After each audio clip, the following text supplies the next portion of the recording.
Compensate نہیں کر سکتی اگر میں نے اس کی جان بچائی کسی کی. تو ایسے ہی اس میں ہے کہ قرآن مجید پڑھانا، قرآن مجید کی اگر وہ بندہ ایسا ہے کہ وہ ایسے فری میں قرآن مجید پڑھا رہا ہے تو ویل اینڈ گڈ.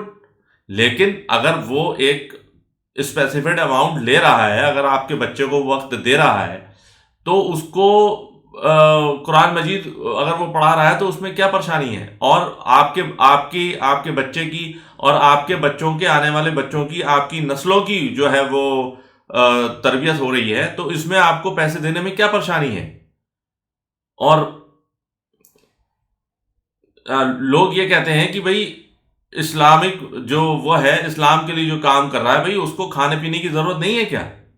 وہ ہمیشہ ایسا ہی سوسائٹی بنے گی کہ صاحب وہ مطلب اسلام کے لیے جو ہے وہ والنٹیئر کرے گا. وہ بھئی وہ ایک اگر پروفیشن رکھ رہا ہے، اگر ایک اس نے کوچنگ سینٹر کھول دیا ہے، ایک اپنا مدرسہ اس نے کھول دیا ہے، اور وہ حرام کام نہیں کر رہا ہے اور حلال طریقے سے کر رہا ہے، تو اس میں کرنے میں کیا پریشانی ہے؟ اور دوسرا بات یہ ہے کہ مدرسے میں بھی اگر وہ پڑھا رہا ہے، اگر صحیح کام کر رہا ہے، لوگوں کو صحیح دین ہے اس کی نالج دے رہا ہے، فرقہ واریت نہیں کر رہا ہے، تو اس میں کیا پریشانی ہے؟ اس کے بھی بچے ہیں، اس کو بھی شیلٹر، فوڈ اور کلوتھنگ کی ضرورت ہے، میڈیسنس کی ضرورت ہے، تو اس میں کرنے میں کیا پریشانی ہے؟ اور ایک صحیح بخاری کی حدیث ہے کہ جس میں سہل بن سعدی فرماتے ہیں کہ that why I was sitting among the people of the company of Allah's apostle sallallahu alaihi wasallam, a woman stood up and said, "Oh Allah's apostle, I have given myself in marriage to you. Please give your opinion of me." تو یہ ایک عورت تھی جو رسول اکرم صلی اللہ علیہ وسلم کے پاس آئی اور یہ بولتی ہے کہ رسول اکرم صلی اللہ علیہ وسلم، میں اپنے آپ کو آپ کے نکاح میں دیتی ہوں. تو رسول اکرم صلی اللہ علیہ وسلم نے اس کو کوئی رپلائی نہیں دیا. اس نے ایسا پھر کہا، پھر کھڑی ہوئی، پھر اس نے کہا کہ میں اپنے آپ کو نکاح میں دیتی ہوں. تو رسول اکرم صلی اللہ علیہ وسلم پھر کچھ نہیں کہا. اور اس کے بعد تیسری بار بھی اس نے کہا کہ میں اپنے آپ کو آپ کے نکاح میں دیتی ہوں. تو رسول اکرم صلی اللہ علیہ وسلم نے پھر بھی کچھ نہیں کہا. 3 بار ہو گیا یہ. تو وہیں پر ایک اور بندہ بیٹھا ہوا تھا. بندہ کیا، وہ صحابی ہوں گے جن کا نام اس میں حدیث میں نہیں ہے. تو وہ کہتے ہیں کہ رسول اکرم صلی اللہ علیہ وسلم، آپ اگر چاہیں تو اس کی شادی مجھ سے کر دیں. تو رسول اکرم صلی اللہ علیہ وسلم نے فرمایا کہ تمہارے پاس کوئی اس کو مہر دینے کے لیے کچھ ہے؟ تو وہ صحابی بولتا ہے کہ نہیں، میرے پاس کچھ نہیں ہے. تو رسول اکرم صلی اللہ علیہ وسلم بولتے ہیں کہ تم جا اپنے گھر پہ جا کے دیکھ کے آ کہ کچھ ہے، اور اگر تیرے پاس اگر لوہے کی انگوٹھی بھی ہے تو وہ بھی لے کے آ. تو وہ جاتا ہے، ڈھونڈتا ہے اپنے گھر میں. سب لوگ غریب لوگ تھے، سارے صحابی، سارے مہاجر جو تھے غریب تھے. اور مطلب یہاں تک تھا کہ رسول اکرم صلی اللہ علیہ وسلم کے پاس صرف ایک چادر تھی. وہ چاہے وہ اپنے سطر کو ڈھک لو، چاہے کندھے ڈھک لو. تو رسول اکرم صلی اللہ علیہ وسلم جو ہے صرف اپنا جو ہے وہ سطر جو ڈھک لیتے تھے، اس کے بعد نماز پڑھتے تھے. اور یہاں تک یہ تھا کہ جب صحابہ کرام کا یہ تھا کہ جب صحابہ کرام نماز پڑھتے تھے تو صحابہ کرام آگے رہتے تھے اور صحابیات پیچھے رہتی تھی. تو صحابیات کو یہ حکم تھا کہ جب تک صحابہ کرام سجدے سے واپس بیٹھ نہ جائیں جلسے میں، تب تک وہ ان کو اپنا سر نہیں اٹھانا ہے. کیونکہ وہ سر اٹھائیں گے تو وہ اتنا چھوٹا کپڑا پہنے ہوتے تھے، صرف سطر ڈھکا ہوتا تھا، تو پیچھے سے جو ہے وہ ایکسپوز ہو جاتا تھا. تو اس وجہ سے وہ ان کی نظر اس پہ نہ پڑے، ان کے ایکسپوز پارٹ پہ. تو یہ بولا گیا تھا کہ جب تک صحابہ کرام بیٹھیں گے نہیں، صحابیات جو ہے سر نہیں اٹھائیں گی. تو اس میں مشکل سے آدھا سیکنڈ کا فرق پڑتا ہے. تو اتنی تو غربت تھی لوگوں میں، آج تو امیجن بھی نہیں کر سکتے. تو رسول اکرم صلی اللہ علیہ وسلم کے پاس وہ پھر آئے اور انہوں نے کہا کہ بھئی میرے پاس تو کچھ بھی نہیں ہے رسول اکرم صلی اللہ علیہ وسلم. تو رسول اکرم صلی اللہ علیہ وسلم نے اس سے پوچھا، صحابی سے پوچھا کہ تمہیں قرآن کا کچھ حصہ یاد ہے؟ تو وہ فرماتے ہیں کہ ہاں، مجھے فلاں فلاں سورتیں یاد ہیں. تو رسول اکرم صلی اللہ علیہ وسلم کہتے ہیں کہ جاؤ، اور میں نے تجھے اس کو جو ہے تیرے نکاح میں دیا، اور اگر جو تجھے قرآن یاد ہے وہ تو اس کو بھی سکھا دے. اب یہ کیا ہو گیا؟ یہ اس کا مہر ہو گیا. تو اب جب رسول اکرم صلی اللہ علیہ وسلم نے اس کو قرآن مجید سکھانے کی جب اجرت دی ہے، تو ہمیں اس چیز کو، اجرت کو حرام کیسے کہہ سکتے ہیں؟ بالکل نہیں کہہ سکتے. اگر کوئی ڈیمانڈ کر رہا ہے تو دینی چاہیے. ہاں، اور اگر کوئی ایسا ہے، کوئی اس طریقے کا اتنا اس کے پاس پیسے ہیں اور اتنی اس کے پاس ویلتھ ہے کہ وہ فری میں سکھائے تو فری میں کرائے. اب جیسے ڈاکٹرز ہیں، ڈاکٹرز بھی تو بہت سے ڈاکٹر جو ہیں، بہت سے ہاسپٹل فری میں ہوتا نہیں ہوتا ہے. گورنمنٹ فری میں علاج کرتی نہیں کرتی ہے، لیکن جو پرائیویٹ ہاسپٹلس ہوتے ہیں وہاں پہ پیسے بھی کمائے جاتے ہیں. وہ بات الگ ہے کہ اس میں چوری ڈکیتی اور ڈاکٹر کرتے ہیں، لیکن ہر ڈاکٹر ایسا نہیں کرتا ہے. بہت سے ڈاکٹر جو ان کا خرچہ بن پڑتا ہے، جو ان کی فیس بنتی ہے، وہ بالکل مطلب پائی کا حساب رکھتے ہیں وہ، اور ٹیکس بھی جمع کرتے ہیں. تو اس لیے جو ہے رسول اکرم صلی اللہ علیہ وسلم نے اس عورت کی شادی ایک بالکل غریب غربا، ایک بالکل جسے کہتے ہیں نا جس کے بعد ایک چونی بھی نہ تھی، ایک دھلا بھی نہیں تھا، تو اس کی جو ہے وہ اس کی شادی کری ایک عورت سے، اور اس کا مہر جو تھا وہ اس کو قرآن مجید سکھانے کی اجرت ہے. تو اور اب اس سے یہی پتہ چلتا ہے کہ یہی جو ہے وہ آپ جو چیز اللہ کے نبی صلی اللہ علیہ وسلم نے کری اس کو آپ کیسے حرام کہہ سکتے ہیں. اور اگر رسول اکرم صلی اللہ علیہ وسلم نے اگر اس کی فیس چارج کری ہے تو ہم بھی کر سکتے ہیں. اور اگر جیسے سپوز بہت سے جو علماء ہیں وہ چارج کرتے ہیں، کچھ پیسے چارج کرتے ہیں، کوشچن لیتے ہیں وہ آن لائن، اگر وہ قرآن اور سنت کے حساب سے کر رہے ہیں اور جو ہے وہ کوشچن کے چارج کر رہے ہیں تو نو پرابلم. ہاں، لیکن یہ ہے کہ وہ زیادہ بہتر ہے جو بندہ چارج نہیں کر رہا ہے اور آپ کے لیے اپنے آپ کو وقف کیا ہوا ہے، لیکن وہ وقف تبھی کیا ہوا ہے when he can afford it.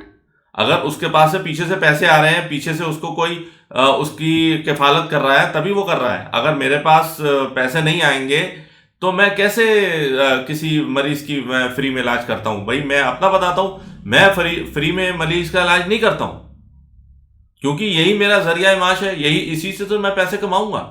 اور میں پھر ایسا بھی نہیں کرتا کہ میں کسی مریض کی گردن کاٹ دوں، اتنی فیس لے لوں. تو یہی جو ہے، اگر قرآن مجید سکھانے کے لیے کوئی جو ہے وہ اگر فیس لے رہا ہے تو اس میں کوئی پریشانی نہیں ہے. اور یہی پوزیشن جو ہے وہ امام شافعی کی ہے، امام مالک کی ہے، اور امام حسن کی ہے، امام عطا کی ہے، اور امام اسحاق کی ہے. اور امام نبوی نے بھی اپنی شرح صحیح مسلم میں اس کو لکھا ہے. تو امام نبوی یہ ہیں جو انہوں نے شرح صحیح مسلم لکھی ہے، اور ان کی ایج 42 ایئرس تھی. At 42 years of age he died. He did not marry, and انہوں نے اپنا پورا زندگی جو ہے وہ اس پہ وقف کر دی. اور ایسا نہیں ہے کہ انہوں نے صرف شادی نہیں کی، ان کے پاس کوئی لونڈی بھی نہیں تھی، تو آپ کہہ سکتے ہیں that he died a virgin. تو اور انہوں نے شرح مسلم لکھی ہے. جیسے امام حجر اسقلانی نے شرح صحیح بخاری لکھی ہے، ایسے ہی امام نبوی نے جو باب باندھے ہیں، جو ہیڈنگ جو دی ہے، اور جو ہے اس کی شرح لکھی ہے. اور قاضی ایاد بھی اسی اس کے تھے، عقیدے کے تھے، اسی اوپینین کے تھے کہ بندہ جو ہے وہ اجرت لے سکتا ہے. اور دوسری سب سے بڑی بات یہ ہے کہ اس میں یہ بھی ایک چیز پتہ چلتی ہے کہ ایک عورت اپنا رشتہ ایک آدمی کو بتا سکتی ہے، پرپوز کر سکتی ہے اپنا رشتہ. تو اس میں کوئی قباحت نہیں ہے کہ اگر کوئی عورت جو ہے وہ اپنا رشتہ جو ہے وہ دوسرے کو بتائے. اور ایسے ہی رسول اکرم صلی اللہ علیہ وسلم کی جو پہلی بیوی تھی، جو ہماری ماں ہے، حضرت خدیجہ الکبریٰ رضی اللہ عنہ، انہوں نے بھی اپنا رشتہ خود پہلے رسول اکرم صلی اللہ علیہ وسلم کو بھیجا تھا. اب یہ عورت نے بھی اس کو بھیجا ہے، تو اگر وہ کوئی عورت پرپوز کرتی ہے تو اس میں کوئی قباحت نہیں ہے. واللہ اعلم. سبحانک اللہم و بحمدک، نشہد ان لا الہ الا نستغفرک و نتوب الیک، وما علینا الا البلاغ المبین. جزاکم اللہ خیر. السلام علیکم ورحمۃ اللہ وبرکاتہ.